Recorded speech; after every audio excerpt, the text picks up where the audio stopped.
Bonjour peuple congolais, j'espère que vous allez bien où que vous soyez. Donc, on a venu sur game et zone, c'est-à-dire game il y a au fin à monter.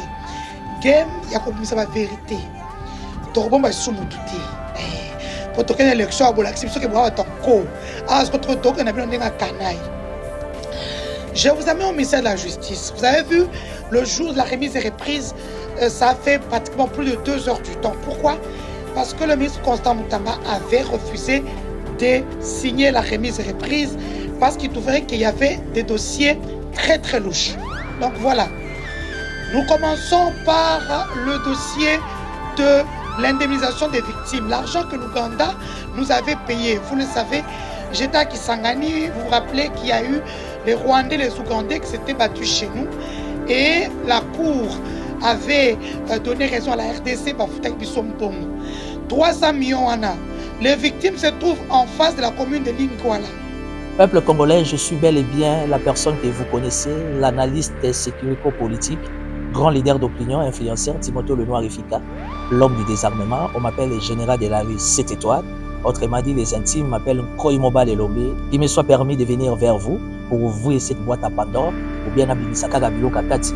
D'après les informations à ma possession dans le cadre du sursaut patriotique, dont notre objectif principal, c'est d'accompagner la politique chère du chef de l'État par rapport à ses deuxième mandats et que le chef de l'État a échoué. D'entrée de jeu, vous avez vu la communication de Mme Denise Dissochoy. Bisona biso toza ba communicateur ya chef de l'État. Bisona biso toza ba communicateur ya Union Sacrée dans le cadre d'accompagner les pouvoirs. Félicitations à Mme Denise Dissochoy d'introduction par rapport à cette séquence. Et moi, je vais essayer d'entrer un peu plus en profondeur et tout et tout. Nous avons les dossiers d'indemnisation des victimes de guerre de 6 jours à Kisangani, le Rwanda et l'Ouganda. Alors, guerre Rwanda tant que Salami, la justice, il y a RDC, dossier banni sous l'impulsion de Félix Tshisekedi. Et pour votre information, l'Ouganda a débloqué plus ou moins 300 millions de dollars pour indemniser Batuya Kisangani. Si les lots Batuana va indemniser. Le dossier a été traité par Mme Rose Mutombo, ministre de la Justice sortant, et M. Fabrice Pouela, ministre des Droits humains sortant. Donc, Mme Judith Soumina, vous avez un dossier. Mon ami personnel, Constant Moutamba, vous avez un dossier à traiter. C'est dans le cadre des victimes. Il y a 6 jours, il y a guerre na Kisangani. Donc, l'Ouganda a reconnu son implication et l'Ouganda a payé à la RDC plus ou moins 300 millions de dollars. Je parle en termes de dollars. Dossier où nous avons service de la sécurité, CNS, ANER, sécurité interne, justice surtout. Parquet général, cassation, la cour constitutionnelle, Papa Kamoulé, Tafongola, Misso, parce que bon à Congolais, il est ami. Deux. Nous avons le dossier 1000 Vestes, avec la société 1000 Vestes et Turc, au Batobi, centre financier de Kinshasa. Vous avez vu qu'on a ramené le chef de l'État à inaugurer un bâtiment inachevé. Nous prenons acte. Mais nous voulons savoir qui sont les personnalités, parce qu'il y a un noyau, il y a un groupe de gens qui ont traité ces dossiers avec la société turque 1000 Vestes. Alors, pour votre information, il y a eu encore plus ou moins 300 millions de dollars pour le bâtiment, centre financier de Kinshasa. Avec plus ou moins 300 millions de dollars jusqu'aujourd'hui, même remise et reprise. Ils ont défini que chantier, ils ont silaté.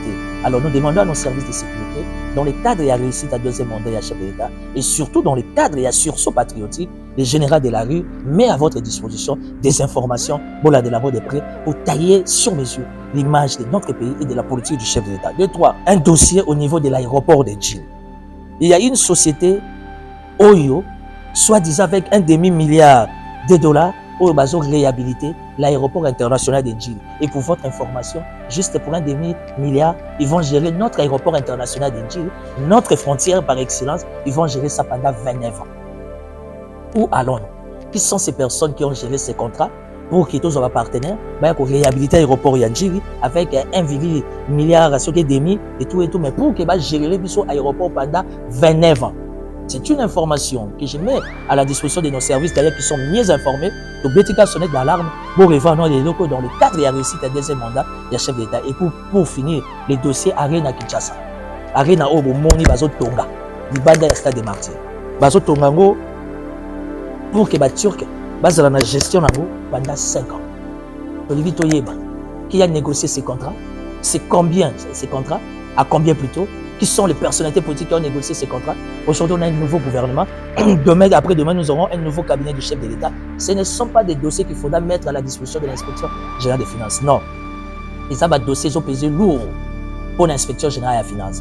D'ailleurs, si vous voulez mon avis, j'ai fait des analyses, j'ai fait des propositions. Il faut mettre ça à la disposition de nos services de sécurité. Bakota na mozindo, interpeller Bato, Bakanga Bato. Parce que tous ces mondes qui ont travaillé entre guillemets comme des experts dans tous ces projets n'ont jamais même été payés. Si ce n'est que les décideurs politiques. Donc, le service de sécurité mené l'investigation et interpeller Batouana, toye baba montant, toye baba contrat, après on a beaucoup à justice. Il ne faut pas tout ramener dans l'inspection générale des finances. Parce que moi, de par mes analyses, de par donner dans un abo, inspection générale des finances, parce qu'on peut zoroter, ou il va de la macambounia sur la finance. Parce qu'il faut éviter d'arrêter à gauche pour aller faire enrichir Batouna à droite. Bref, dans l'obikaka, Mboka Soif, c'est l'interpellation du général de la rue 7 étoiles, Timothée Lenoir, fasciste, l'homme du Front des jeunes pour les sursauts patriotiques, Fachi 20. Vive la République démocratique du Congo, vive les deuxièmes mandats et vive l'état des droits. Merci. L'hygiène chez vous avec la société BDN Nettoyage. Pour tous vos travaux de nettoyage, immeubles, appartements, bâtiments, bureaux et autres, un service de qualité par des professionnels avec des matériaux aux normes internationales.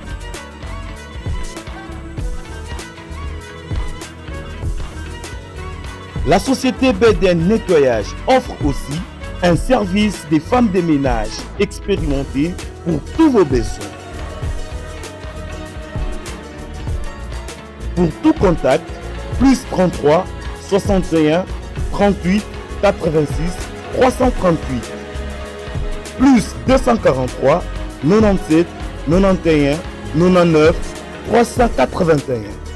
BDN Nettoyage, le meilleur du nettoyage. BDN, c'est la qualité de notre service.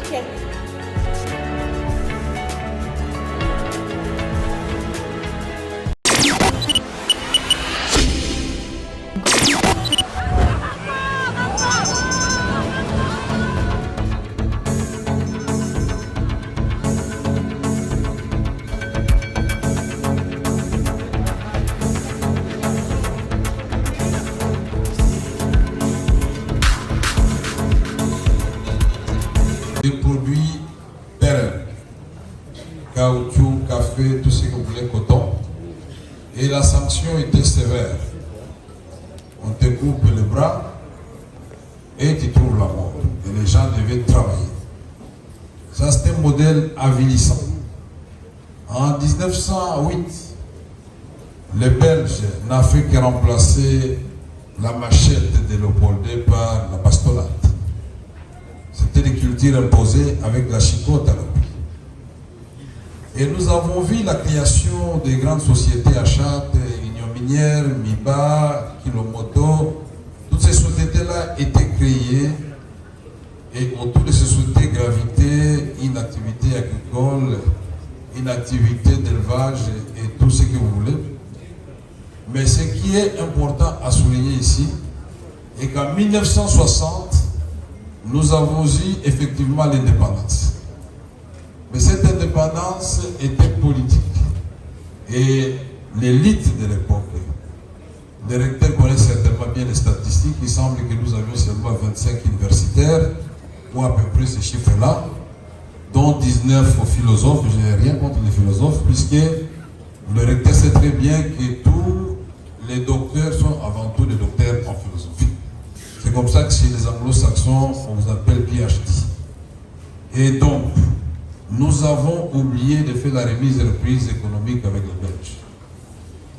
Et notre pays, qui avait des réserves importantes et qui était premier dans beaucoup de cultures, beaucoup de produits, beaucoup de production minière, nous a laissé dans l'illusion d'une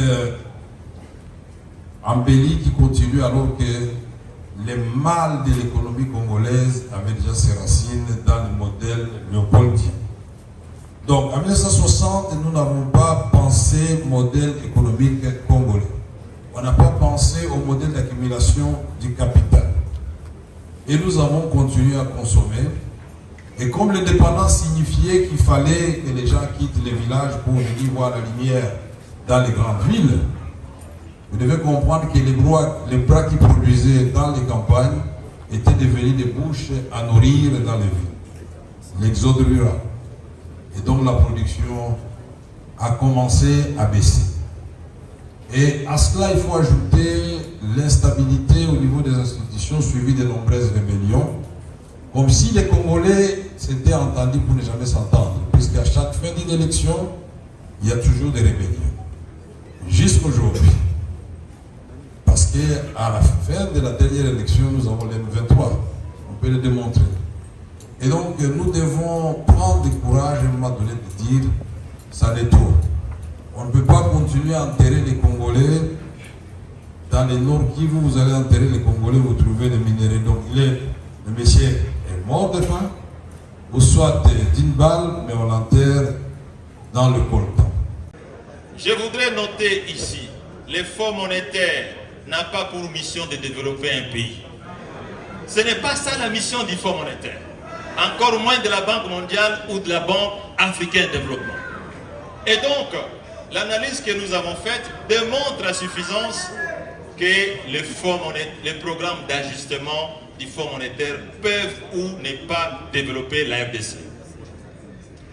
Le bloc que nous avons retenu dans cette analyse scientifique fouillée, c'est que la théorie institutionnelle, la théorie des institutions, c'est-à-dire la théorie qui met la relation entre les institutions de qualité et le développement d'une part, et les institutions de faible qualité et le développement d'autre part.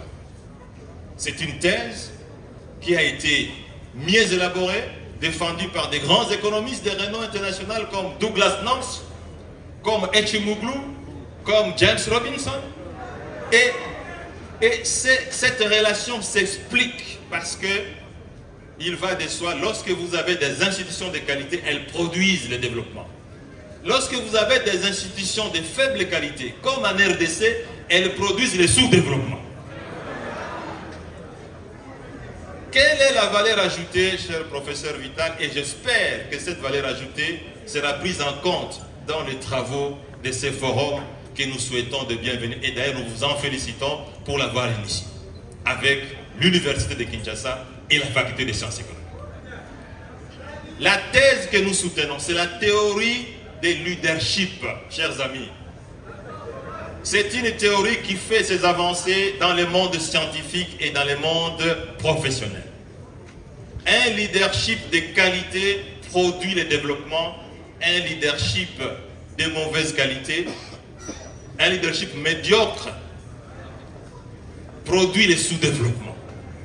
Et les pays sous-développés sont en fait le produit d'une crise de leadership.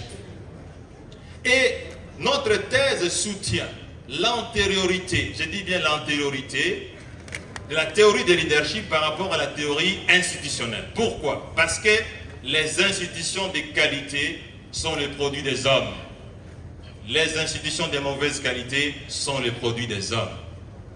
L'antériorité de la théorie de leadership est dans la production scientifique que nous venons de faire, professeur. Nous montrons comment on construit une offre de leadership de qualité. Les hommes et les femmes sont capables de produire une offre de leadership de qualité. Et nous sommes en train d'établir une étude scientifique qui montre qu'$1 investi dans l'amélioration de l'offre de leadership a un effet multiplicateur supérieur à $1 investi dans la construction d'une route ou d'une école. Voilà la base théorique. Pour conclure, cher professeur, quelle est ma contribution au cours de ce débat? Il faudra que dans le modèle économique que vous avez proposé pour le progrès de la RDC, qu'on prenne compte de la variable leadership. S'il n'y a pas de leader, toutes les théories que vous avez évoquées. Honorable président de l'Assemblée nationale, mes chers collègues professeurs, monsieur le recteur de l'Université de Kinshasa, chers professeurs, camarades étudiantes et étudiants, bonjour. Nous sommes très honorés d'avoir été associés à ces forums scientifiques sur une question d'une importance capitale pour notre pays. classé aujourd'hui parmi les 4 pays les plus pauvres du monde, mais qui bénéficie d'une grâce et d'une potentialité qui les qualifie parmi les pays les plus riches au monde, sinon, selon un certain scientifique, le pays le plus doté au monde. Cher professeur Vital, félicitations pour votre exposé qui essaie de faire une analyse structurelle et historique du processus du sous-développement dans lequel se trouve la RDC. Je dis bien un processus de sous-développement. La thèse que nous soutenons, c'est la théorie des leadership, chers amis. C'est une théorie qui fait ses avancées dans le monde scientifique et dans le monde professionnel.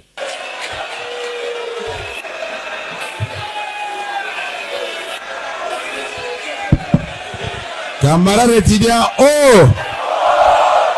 Ça devient intéressant, n'est-ce pas? Je crois que le professeur Matata a bien résumé ce que j'ai dit.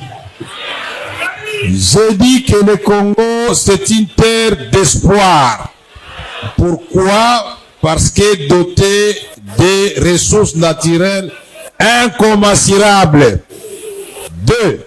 J'ai cité George Soros, qui avait parlé de la malédiction des ressources naturelles. Et j'ai dit qu'il avait menti parce que le même Congo, avec un bon système de production, a fait ses preuves à l'époque. Mais malheureusement, les modèles léopoldiens, les modèles coloniaux ne sont plus des modèles à reproduire. Voilà pourquoi le but de cette conférence, nous devons faire une véritable révolution avec les amis comme Jean-Lycée Boussa, comme Paloukou, comme Matata Pogno et les autres ensemble. J'ai terminé avant de vous remercier, de vous dire qu'il y a des préalables. J'ai parlé de la gouvernance, sauf que le professeur Matata dissocie le leadership de la gouvernance. Mais moi, j'ai dit que le leadership,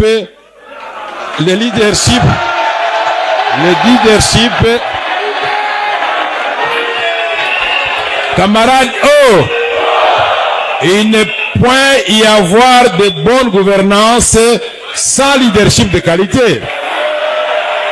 Et je crois avoir dit ici, camarades, oh, je crois avoir dit ici qu'il est temps, comme le recteur me l'avait dit dans son bureau, que les savoirs et les savoir-faire soient connectés aux dirigeants congolais qui sont apparemment en déficit en cette matière.